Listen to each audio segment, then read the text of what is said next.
The United States condemns Russia's unjust sentencing today of Oleg Orlov, the renowned Russian human rights leader and co-chair of the 2022 Nobel Prize-winning organization Memorial. Russian authorities, dissatisfied with the outcome of an earlier ruling that imposed a simple fine, sought a redo.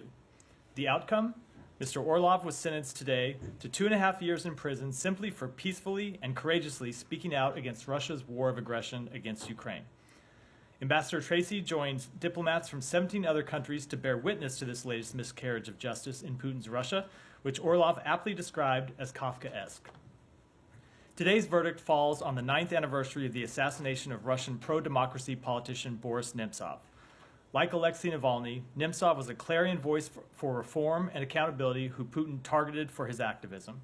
A former deputy prime minister of Russia, Nemtsov devoted his life to improving the lives of his fellow citizens until he was gunned down in the shadow of the Kremlin. Nemtsov's civic commitment continues to be an inspiration for other pro-democracy politicians and human rights defenders in Russia and beyond. Vladimir Kara-Murza, a Nemtsov protege and courageous leader in his own right, now languishes in a Russian prison for advocating a freer future for Russia. The United States strongly condemns the Kremlin's escalating domestic repression. Together with our allies and partners, the United States will continue to insist Russian authorities immediately release the more than 680 political prisoners they continue to hold, and we reiterate today our support for Russia's courageous citizens who continue to work toward a better future for the Russian people. And with that, Matt. Sorry, sorry, I was on the phone. Sorry for being on time today. Exactly. Caught everyone off guard. Well, exactly. Such a shock. Because I was late and I missed your opening, I'll defer. John? Could I actually maybe switch to the Middle East? Yeah, of course. The president's comments talking about Sunday as the goal for a ceasefire. What can you tell us about that? Is that a goal? Is that something that is actually maybe not a deadline, but something that you think is possible? So our goal is to achieve a deal to reach a humanitarian pause and the release of hostages as soon as possible. Certainly, we would welcome getting one by this weekend. What I can say about the overall progress is that we made significant progress towards an agreement last week when we had officials from the United States government engaging in the region. We continue to pursue further progress this week. American officials across the government continue to be engaged on this question. We are trying to push this deal over the finish line. We do think it's possible. But as you've heard me say before, ultimately, some of this comes down to Hamas and whether Hamas is willing to agree to a deal that would provide significant benefits to the Palestinian people that they claim to represent. Sure. I mean, you say that it's possible by the end of the weekend. And you mentioned the U.S. diplomacy. What needs to happen for that to take place? Are there actual talks that are going on actively with the U.S. side? So I'm not going to negotiate in public, but there are talks that continue. American officials continue to engage on this and discuss it with our counterparts in the government of Israel as well as the governments of Qatar and Egypt, and we continue to push to try to get this deal over the finish line. We think it's possible. We think we can reach a deal, but ultimately we would need Hamas to say yes. We would need Hamas to agree to a deal that would allow for the release of hostages, which never should have been taken in the first place, that would allow for a temporary ceasefire and allow increased humanitarian assistance to come in. As I said, that is a deal that is not just in the interest of the hostages, obviously. It's not just in the interests of the government of Israel or the Israeli people. It is a deal that is in the interests of the Palestinian people. So we will continue to push for it because we think it's in the interest of all parties concerned. And can I just part of that? The president talked about a ceasefire, not necessarily a temporary ceasefire. I know the secretary himself has said that there needs to be a durable, I forget the exact phrasing, but durable solution.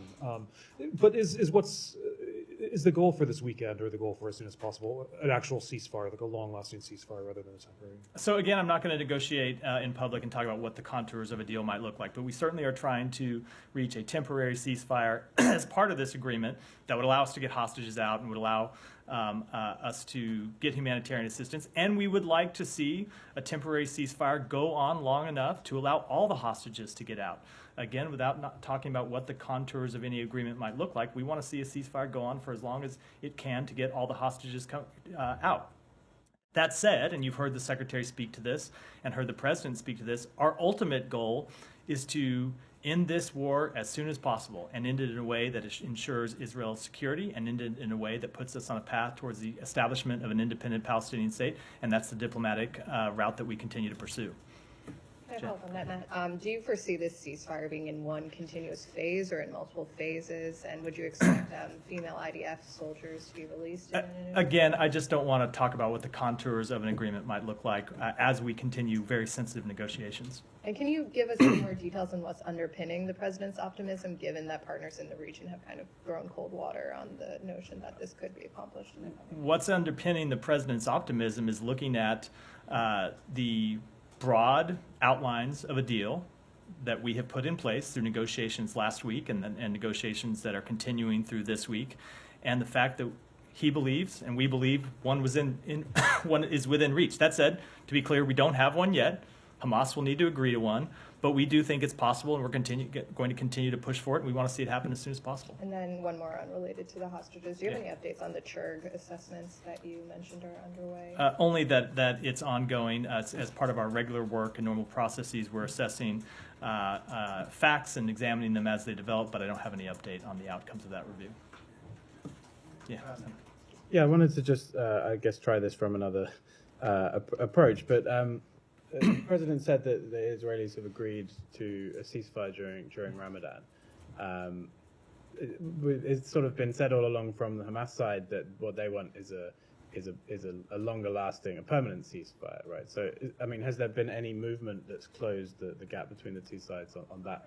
You know, I appreciate you trying from another angle. I still don't think I can answer that without getting into the underlying contours of a deal and the underlying issues that we are trying to negotiate. That said, if we got a temporary ceasefire as soon as this weekend or as soon as early next week, just looking at logically how that would proceed, that would extend over the course of Ramadan. So obviously we're trying to reach it as soon as possible. If we were able to reach it over Ramadan or before Ramadan, that would extend through Ramadan and would provide an outcome that I think would help alleviate the suffering of the Palestinian people. And as I said, get hostages out. So we will continue to pursue it and try to get it as soon as possible. But just to sort of understand where this optimism, I guess, is coming from. We're talking about a temporary ceasefire, but you think that will lead to, or you think the secretary has said, and you just said, I think this is the best way to get to an end of the conflict. But just so we kind of understand, Israel's position is still, they still are seeking to take out the leadership of Hamas. There are these battalions in Rafah that they want to get to. So is there a prospect for a longer-term ceasefire? Even if you get a temporary ceasefire, the Israelis are still going to have those broader war aims. Yeah.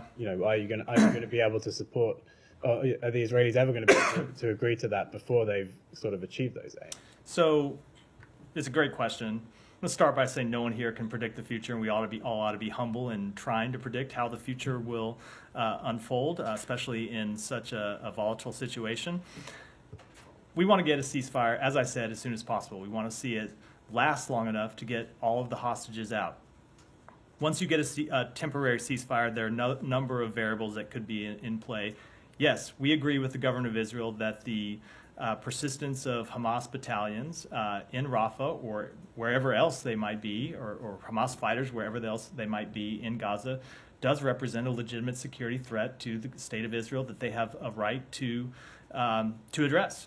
And so that may be addressing through a military campaign, but as we've heard us say before, Hamas could make all this easier by laying down their arms and forswearing further threats against the government of Israel. So I know whenever I say that, people say, oh, Hamas will never do that. But again, there's no reason why they shouldn't. If they want to see this war end, if they want to see the suffering of Palestinians, one way to achieve that suffering would be for those Hamas battalions to swear off the fight against Israel. So all that said, it's very hard to predict what might happen weeks from now. What we're focused on now is trying to get this temporary ceasefire that would alleviate the very severe conditions on the ground right now, as well as get these hostages out. Finally, I wonder if you had any concern with some comments that the Israeli Defense Minister Gallant made, saying if there is a possible ceasefire, then Israel would increase attacks on Hezbollah in the north. Do you have concern that there would be escalation in that sort of separate front in the north? So we do not want to see either side escalate the conflict in the north. And in fact, we are going to continue to pursue a diplomatic resolution of that conflict. And while we saw the defense minister's comments, we have also taken note that repeatedly the defense minister and other officials of the government of Israel, including the prime minister, have said publicly that they would prefer this situation to be resolved diplomatically. They do face a real security threat in that there are tens of thousands of Israelis who do not feel safe returning to their homes in northern Israel. That's a legitimate issue that needs to be addressed. We want to achieve a diplomatic path. The government of Israel has said publicly, and they have assured us privately, that they want to achieve a diplomatic path, and so that's what we're going to continue to pursue. And ultimately, that would make military action unnecessary. Saeed, go ahead. Following up on Sean, Jen, and Simon, there's a great deal of pushback. I mean, when the president spoke yesterday, there was an element of certainty that we will have a ceasefire by next Monday. I think you're over-describing his Well, comments a little bit. He said that's what we're trying to get to. Okay, I mean, let's see what he said that. Yeah, exactly. He used Well, the I mean, word okay, hope. the impression, let's put it this way. Then, I don't speak to people's impressions. Okay. Saeed, sorry. Okay, that's all. I mean, you know exactly where I'm, where I'm coming from on this issue. What I'm saying is that, does that mean that all the I's have been dotted and the T's have been crossed, or at least it has been fine-tuned right now, and we're probably getting closer? No. Would you say we're closer today than we were yesterday? We're closer today than we were yesterday, but no, the I's haven't been crossed and the T's haven't been dotted. As I said, we don't have a deal. And we're trying to get one, and we're trying to push this over the finish line. There are a number of officials from the United States government doing that hard work even as we speak, and we want to get there. But ultimately, Hamas has to agree to a deal, and we hope that they will. Yeah, but time and again, you put the blame squarely on Hamas, and that's your prerogative. But that's fine. But before October 7th, there was a siege on Gaza for 16 years. I mean, the suffering has been going on for a very, very long time. Would there be, as a part of this deal, whenever it comes to pass, would there be a commitment to lift the siege, by the Egyptians, by the Israelis, with the influence of the United States of America? So again, I don't want to speak to what this deal would look like if and when we get one. But if you go back to the principles that the Secretary outlined in Tokyo that we want to see govern Gaza going forward, one of the principles that he outlined was no ongoing siege of Gaza. Mm-hmm. But, I mean, let me ask you about the food situation in Gaza. I mean, we saw that the Jordanian monarch himself went on a plane and was, or so they say, was basically they were dumping the food stuff and so on from an airplane. Why couldn't the United States do that? I mean, you guys have all these C-130s anyway that Jordan is using, Israel's using, everybody's using. Why not do it? Every partner. For the Palestinians, a great gesture. Sure. Every partner plays a different role and has different capabilities that they bring to bear. We are the leading donor of humanitarian assistance to the Palestinian people. The United States just announced a significant new aid package of over $50 million of humanitarian assistance today that will go into Gaza. That said, there are other partners that bring other capabilities to bear, and we welcome the government of Jordan airdropping supplies in, and we'll continue to work with them on that. But we have our own ways of getting humanitarian assistance into Gaza.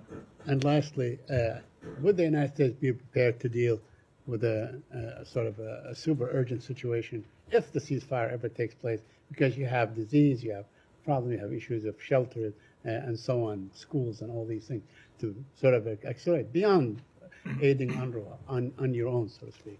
I don't understand. What was the last? The question is, will the United States have any kind of its own initiative, so to speak, if the ceasefire takes place, if the hostilities cease? Do you talk in this building, do you discuss in this building ways and means to aid the Palestinians afterwards with possibly tents, with food stuff, Yeah. medicine, emergency things? Absolutely. So it would be a part of our ongoing humanitarian assistance that we've been providing to the Palestinian people. But as we saw in the last pause, the nature of a pause is it's safe. safer for humanitarian assistance to move around inside Gaza, and so relief can get into the hands of the people that need it most. And because you alleviate some of that backlog that happens once you get humanitarian assistance through Rafah or through Kerem Shalom into Gaza, you then can get more of it in. So we would very much anticipate that during a pause or a temporary ceasefire, you would see increased humanitarian assistance come in, and of course the United States would play its role and its part, as we have from the outset, to try to get that humanitarian assistance in and make sure it's sustained. Matt, is there anything you can point to back up the assertion that you just made in response to one of Saeed's questions, that we're closer today than we were yesterday? Just that we continue negotiations, and I can't unfortunately. Well, why? I can, well, okay, fine, but continuing well, negotiations. I So they can't, haven't broken down. Is that why? so I can't really today answer that just- without getting into the underlying substance of the negotiations. But the talks continue, and we think we continue to make progress on Okay, them. but I'm not. Well, yeah. You said, exactly. I said, we think we continue to make progress. Well, And that's the no, basis. That is the basis of my You statement. said we are closer today than we And were continuing, yesterday. continuing And to so make progress I'm is closer. Just wondering what you can point to back that up. I am not going to point to anything related to these underlying talks because I can't do it without. Okay, Hold on. so Well, this sounds just, like- let me just finish, Matt. I can't do it without getting into the issues that we're discussing and the sticking points that remain. But we continue to make progress, This and sounds that's like the basis a of my old statement. One-hit wonder spiral staircase song. I love you more today than yesterday, but not as much as tomorrow. But you can't. Well, we would hope. But you we, can't show. There isn't anything you you can- can give to us now or present to us or tell us that would actually back up the idea that a ceasefire / hostage deal is closer today than it was yesterday. I can never show you definitive progress in talks that by their very nature are secret until we have an agreement. What I can tell you is that we made progress last week, we continue to make progress, and we hope to get a deal as soon as possible. Shifting back to Europe, if I may, starting from your opening statement on Russia and human rights, Navalny family has found itself in a very peculiar situation. You know, they can't recover the body, and you know, her mom was threatened, you know, by the officials, and her lawyer got arrested today. Do you have any comment on? So we remain in touch with the Navalny family. As you know, the Secretary met with Yulia Navalny on the margins of the Munich Security Conference last week. We, as we've said, hold Russia accountable for Navalny's death. You saw us impose sanctions on officials connected to the death of Navalny last week, and we will continue to be in touch with the Navalny family. I had not seen the reports of the arrest, so I'm not going to comment in detail until I have a chance to look at them. But I will say we have, of course, seen continued crackdown on dissent by the Russian government. That was the focus of my opening comments, and it's why we continue to call on the Russian government to release all of the more than 600 political prisoners it is holding. Thank you. I'm moving to Ukraine. Any comment on the French leaders' latest comments about potentially, you know, Western soldiers, troops fighting in Ukraine?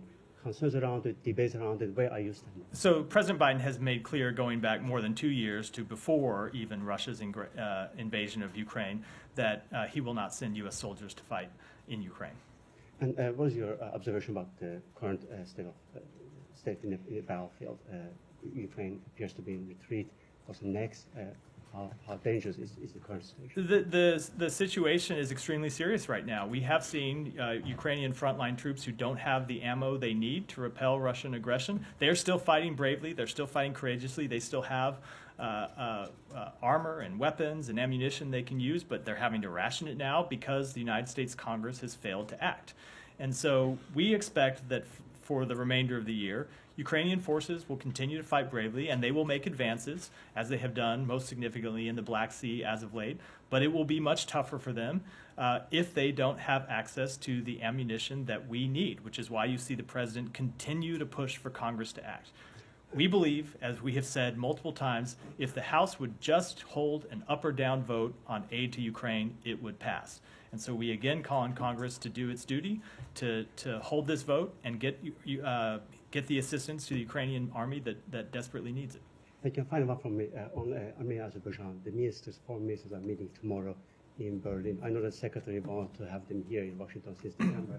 Is it the end of the Washington process? And also, what is your expectation from tomorrow's meeting? I don't have any announcements to make, but we continue to encourage both sides to try to reach a durable, lasting agreement. Can I actually just Go- ask yeah, a yeah, go. question that Alex's question on Macron? Yeah. I know, of course, the president has made clear that the U.S. is going to send soldiers to Ukraine. The overall debate, though, do you think it's useful to have a Macron sort of museum, that it shouldn't be ruled out? Is it something that should be on the cards a little bit, should be discussed, not necessarily the U.S. troops, but some Western NATO forces? So certainly every country is free to speak to its own interests, but in addition to the president making clear that the U.S. will not send any troops to fight in Ukraine, the NATO Secretary General has ruled out any NATO troops to fight in Ukraine.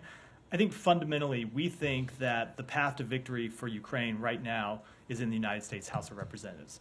That's what Ukraine needs most. They need the national security supplemental that the president has proposed to get Ukraine the weapons and ammunition it needs to defend themselves and continue to fight courageously for their freedom and independence. And just finally, have there been any discussions with the French before or after about these remarks made by Macron? I'm not aware of any conversations or don't have any to read out. You go ahead, Michelle. Yeah, do you have any comments on the attacks that the Houthis made yesterday on cables, submarine communication cables in the Red Sea? Only that it's the latest in a long string of reckless attacks by the Houthis on entities and interests that have nothing to do with the conflict in Gaza. Just as when we saw the Houthis attack ships that were bringing food to the people of Yemen, these attacks are on entities that do nothing to help Palestinians who are suffering, are in no way connected to the conflict in Gaza, and they should stop immediately, and we will continue to hold them accountable for the attacks. And how will you counter these attacks, and what alternative does the international community have? I'm not going to speak to any specific actions we might take. I never want to preview them in advance, but we will continue to work to degrade and deter the Houthis' capability to take such reckless actions. Is there any alternative for these cables? You're going to have to talk to a telecommunications expert, someone other than, and that is very much not me. Sorry. Yeah. Just briefly, Yeah. just reading back what you said, just wanted to see if there's a nuance to it, saying that the president's been clear, back on Macron's comments, ruling out sending soldiers to fight in Ukraine. Could there be a training role? There is no nuance that I mean to communicate there. We are not sending boots on the ground to Ukraine. The president has been very clear about that from the beginning. Training role? I don't believe it's in Ukraine. I believe it's in. I'll defer to. There's various National Guard forces who were in Ukraine and are in Poland and elsewhere. I believe that's correct. I'll defer to my colleagues at the Pentagon, but I believe the training, if I remember correctly, the training mission was before the invasion, and since then it's happened outside of Ukraine. On Afghanistan, I know the secretary spoke to the oppression of women there today. He didn't mention anything about the 3 public executions that have been held there in the past 5 days. So what, if any, comment you have on that? And separately, Chairman McCall is again threatening to hold the secretary in contempt of Congress, demanding notes from Dan Smith on the withdrawal be turned over by March 6th. Does the state intend to comply with that? So as it pertains to public executions, we condemn the public executions. It's another sign of the brutality that the Afghan government shows to its own people. And with respect to the letter from Chairman McCall, so been a while since I've spoken to this, but I've spoken to it before. We have repeatedly and explicitly underscored the important role that we believe Congress plays in foreign policy, excuse me, and its vital oversight responsibility. We have engaged with the committee extensively to respond to requests on the after-action review. We remain committed to accommodating the committee's legitimate need for information regarding the withdrawal. In terms of that cooperation and what it's looked like, for more than 6 months, we have every week provided hundreds of pieces of hundreds of documents and informations from the AAR files. We sent our most recent transmission to the committee just this past Friday. We have provided them numerous briefings, tens of thousands of pages of documents, public testimony from the department's senior leaders, and witnesses for day-long transcribed interviews, all demonstrating, in our view, our commitment to accommodating the committee's request to the greatest extent possible, while still respecting the executive branch's legitimate confidentiality interests. So that's our overall record in cooperating with the committee's oversight responsibility. As it relates to the chairman's latest letter, I think it is worth pointing out that it doesn't have some of the facts right. The department has never told the committee that the White House or any other agency is holding the interview notes used to compile the AAR. Those are department records. What we have actually asked for is a chance for Chairman McCall to speak to the Deputy Secretary of State for Management and Resources, Rich Verma, to discuss our concerns in order to try to reach some understanding, and those requests have gone unanswered. So we will continue to work in a good faith and timely manner with the committee to answer their oversight requests, but we would ask that they also engage with us in good faith. Matt, follow up on Afghanistan. Go ahead. I told Nike I'd come. Please don't interrupt. I told Nike I'd come next. Matt, this is If I may- Please do not interrupt your colleagues. Go ahead. If I may, I would like to go back to Gaza.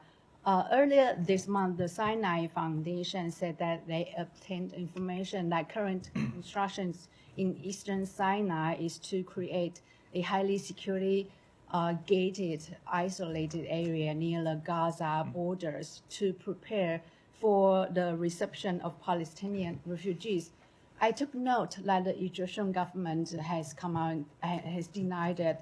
What is the State Department's assessment, especially at a time when Israel is planning for a military operation around Rafah that would affect about 1.5 million Palestinians? So I will let the government of Egypt speak to what it is they're constructing. I know they've said that that is construction, I believe, for staging of humanitarian assistance. I will also note that we have made clear for months that we are opposed to the forcible displacement of Palestinians from Gaza. The Egyptian government has made quite clear that it is opposed to the forcible displacement of Palestinians from Gaza. And we have seen just in the past few days that the government of Israel has come out publicly and said it has no intention to forcibly displace Palestinians from Gaza. So as it pertains to any potential military operation in Rafah, what we want to see is a credible and executable humanitarian assistance plan to account for the more than 1 million Palestinians who are sheltered. There's some of them who have been displaced more than once. We have not been briefed on such a plan yet by the government of Israel. It's our understanding that they have developed one and presented it. We've seen the public comments that they presented it to the Prime Minister, so we will look to that plan. But I do think it's worth emphasizing again that our focus continues to be on achieving an agreement that would give us a temporary ceasefire and alleviate some of that humanitarian suffering that might allow people to leave crowded areas in Rafah and go elsewhere inside Gaza.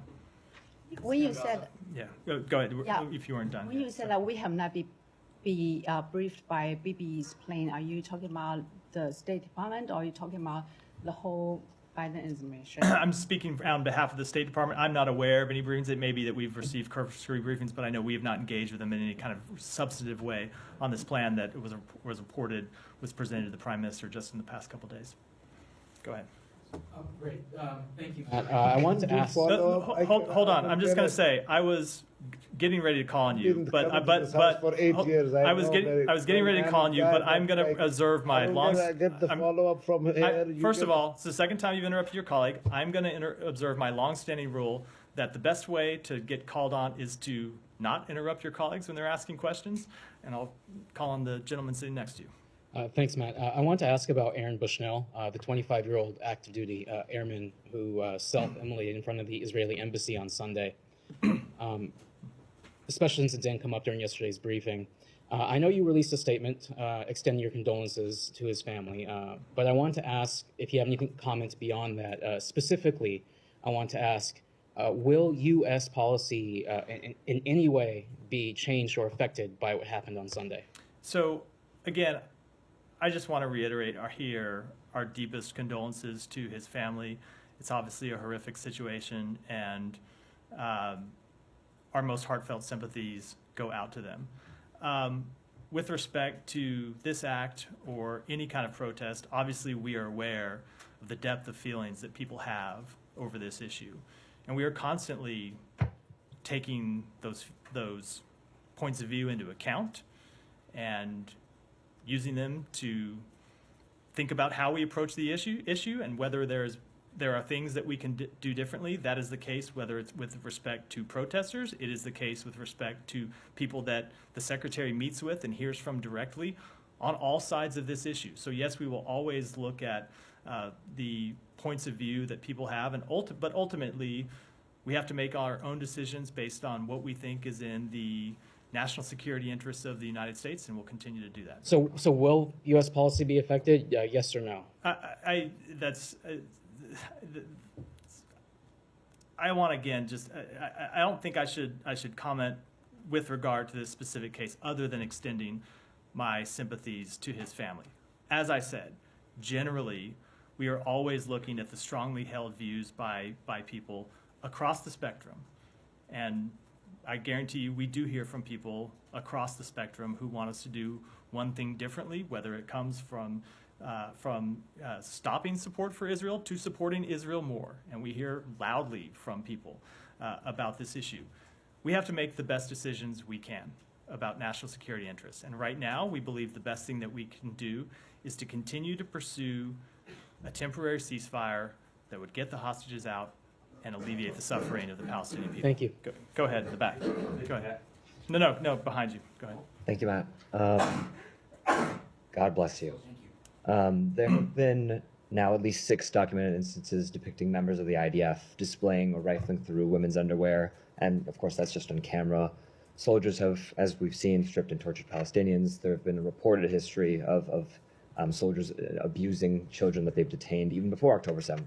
And of course, investigations need to be pursued, but still given, all that we've seen from Israeli forces just up to this point, what's the U.S. government doing in response now, given the UN experts' alarm at credible allegations of human rights violations and sexual violence committed against Palestinians? We make clear to the government of Israel that we expect them to behave consistent with the laws of war and consistent with their own rules of engagement. And we have seen the Israeli military come out and say it is conducting its own investigations into reports of soldiers who have failed to comply with either of those two sets of rules. And that's appropriate, and that's what you expect a professional military to do.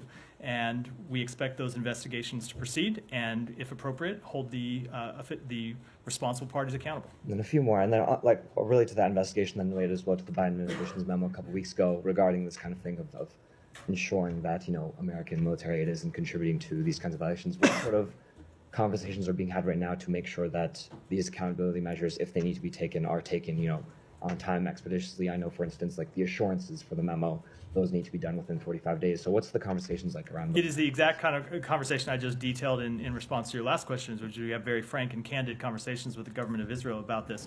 But again, the government of Israel has itself come out and said publicly, you've seen the head of the IDF say that they are conducting investigations. You've seen, I think it's the chief attorney or the chief lawyer, I'm going to get the exact title wrong, come out with a report in the last week or so of alleged violations and say that they're members of the IDF who did not behave in accordance with Israeli rules of engagement, and that there are investigations ongoing. We think those are appropriate. That's what we expect our military to do when American servicemen or servicewomen don't behave consistent with the laws of war, consistent with rules of engagement. It's what we expect the Israeli military to do. It's what we would expect of any professional military operating anywhere in the world. And then on Aaron Bushnell, per my colleague's question just now, specifically I was wondering if there's any concern with regards to him saying, as he said, I'm an active duty member of the United States Air Force, and I will no longer be complicit in genocide. I'm curious if there's been any conversations about that kind of claim being made by a member of the armed service before, of course, he commits such a... I think I should defer to the Pentagon for an answer to that question. And then any updates on Hind Rajab's, the investigation into the killing of Hind Rajab's family and the paramedics sent to save her? I don't have an update. My understanding is that the investigation is ongoing. It's not concluded yet. Thank you, sir. So authorities in Pakistan detaining journalists who are talking about the reports of rigging in elections. So we also heard that Pakistani authorities also asked the bureau chief of New York Times to leave Pakistan as soon as possible because she was also reporting on the same subject. Do you have any comments on the free speech? So we want to see freedom of expression and the right to a free press observed in Pakistan, as is true anywhere around the world. Sir, the United States spends millions every year on winning hearts and minds and promoting democracy overseas, including significant investments in Pakistan. But in the last few months, the image of U.S. has suffered due to some misleading and irresponsible statements by some political leadership. What's your message to the Pakistani people like? Is there anything in specific you're asking me to respond to other than general statements? What specifically do you mean? About the Imran Khan statement, he's still saying the U.S. was involved in Pakistani politics, because of America. I'm not in the power, and people are chanting slogans in the streets against U.S. All I can do is continue to stand up here and tell the truth, which is those allegations are incorrect. They are false. What we want is for the people of Pakistan to be able to decide the future of Pakistan, including their own government. Jalil, go ahead. Thank you very much, Matt. After so many weeks, I don't know how to even ask questions. Just get to the question. So a couple of weeks ago, I had asked about my assessment of the Taliban getting stronger, and my colleague just mentioned them about their public hanging. You did not agree with my assessment, but the State Department in their letter to the Cigar stated that the Taliban resurgence is going on. Can you now at least officially accept that under President Biden, the Taliban are becoming more stronger at least? I am not familiar with that letter, so I want to review it before I comment in detail. One more, sir. Just one more, sir. For 20 years, the U.S. was in Afghanistan. It lost more than 2,000 of its soldiers there, okay? So some questions are a bit more serious. Can you officially agree with me on one point here that all these 20 years, China was the one basically that was supporting the Taliban with those weapons, especially those Chinese AK-47s, which they copied from the Russians. And China is the only country right now that has one of the diplomats from Taliban in their country. So I am unfortunately unable to offer you an assessment of how the Taliban was arming itself over the course of that 20 years of war. It's not something I was working on in the U.S. government at the time. Gita, go ahead. Thank you, Matt. Back to the war in Gaza. You're pursuing the negotiations in Paris and Doha. Is the government holding off the draft resolution in New York to see if you get to a deal? And what do you intend to do with that? No, the two issues are not related. We continue to discuss a potential resolution with partners on the UN Security Council, continue to talk through both the content of such a resolution and the timing of when one might come up for a vote. I don't have any updates other than those conversations continue. Would reaching a deal cancel that, presenting the resolution? That asks me to, I think, respond to a hypothetical, and I'm going to decline to do so. Well, I have another hypothetical, but just listen to it. Should you get a deal, does the administration want it presented to the Security Council? Again, I'm going to decline to comment on that until if and when we reach such an agreement. Yes, you would? No, I said I'm going to decline on comment on what we might do until if and when we reach such an agreement. Go ahead, Jen. Have you gotten any information or additional answers from the Israeli government on the deaths of the two 17-year-old Americans who were shot in Gaza? Only that those matters are both under investigation, and we think that's appropriate. And when those investigations conclude, if accountability is the appropriate outcome, you can be sure that we will be calling for accountability, and we will expect accountability. Have you given them any sort of timeline in which they need to get back to you with answers? So again, with respect to the two investigations, one is being conducted by, I believe it's the Israeli National Police. The other is being conducted by the Palestinian police because of where that specific killing took place. And so it's not just a question of pressing the Israeli government. It's one of the investigations is being conducted by the Palestinian Authority's police force. That said, we want them to proceed. We want them to be finished as soon as possible. I think it's sometimes hard to put a time frame on investigations, especially criminal investigations. So I'm not able to do that. We want to see it happen as soon as possible. Go ahead. Thank you, Matt.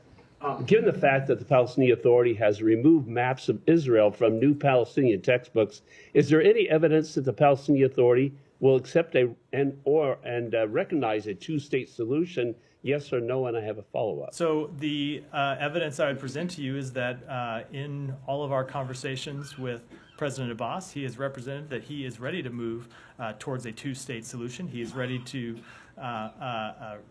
look at any proposal that we can put forward, and we are working with our Arab partners in the region to come up with just such a plan. Okay, the Palestinian Authority and UNRWA have reinserted a text which phrases a woman terrorist, Mughrabi, who attacked a civilian bus, murdering 38 Israelis, including 13 children. will you demand that the Palestinian Authority and UNRWA remove that text, yes or no? I am not familiar with the specific text to which you're referring, so I'm not going to comment on it. Yeah, go ahead. Yeah. Go ahead. Go. Yeah. Matt, do you mind? No, Please. go ahead. Thank you very much.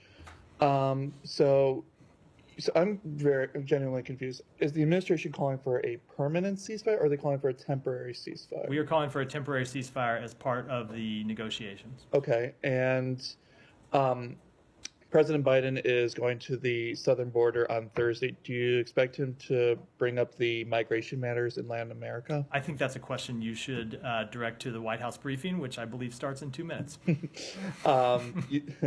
You've called for the unconditional release of hostages. Why then support a deal where there would be hostages released in exchange for Palestinian prisoners who've committed terrorism against Israel? We ultimately want to see these prisoners get out, and in any... What about the Palestinian prisoners? No, we want to see the hostages get out. And in any such negotiation, you have to make difficult choices. Ultimately, these are choices that the government of Israel is going to have to make, and we're going to work with them to try to reach the best deal possible. We want to see all the hostages released, but this is, as often is the case around the world, when you're trying to get hostages released or where you're trying to get wrongfully detained individuals released, you have to make difficult choices to bring them home. And finally, funding for the State Department expires at midnight on March 9th. Does the department have a contingency plan in the event of a shutdown? I'm not going to speak to contingency plans other than to say that we think Congress should do its job and pass a funding bill. Thank you. Matt, So, sorry, just two really brief things. One, you were just asked if there was any evidence that the Palestinian Authority supports a two-state solution, or any evidence that they do. Is there any evidence that the current Israeli government supports a two-state solution? So we continue to engage with the government of Israel about... Does the current Israeli government support a two-state solution? I think you can look at the Prime Minister's very well-covered public comments on this matter. And that the answer said, would be yes or no. That said, do they or do they not? That said, I will let you interpret them how you want. That said, we continue to believe that a two-state solution is in the interests of Israel, and will continue to push for it. All right, and then secondly, on these questions about Bushnell, and I'm a little bit confused as to why this is coming up at the State Department briefing, other than that it is a policy matter, but this guy was not an employee of the State Department. As it does relate to the State Department, because this happened outside the Israeli embassy, was there any contact between the Israelis and you guys about what actually happened? There was contact at the security level on Sunday, I believe, when this happened. I know there was contact with DSS was looking at the matter, and I believe the Secret Service was as well. So there was contact at that level about a potential security situation, but I'm not aware of any beyond that. Just on when the incident occurred. There may have been other conversations that I'm not aware of, but... Okay, but since then, since Sunday, there hasn't been any discussion, at least involving you guys. About in what regard? I'm not trying to be cute. It's just that we talk to them all the time. I think. Look, I mean, if you're from an Israeli perspective, you could imagine that this might be they might look at this as a security incident in which they might get in touch with you guys about it. But as far as you know, there hasn't been any. So I will say we talked to them Sunday when the event first happened about any potential security threat. I'm sure we are having ongoing dialogue with them about that. That would be the normal course of practice. I'm not aware of any specific conversations in that regard. Thank you. And with that, we'll wrap for today. Thanks, everyone.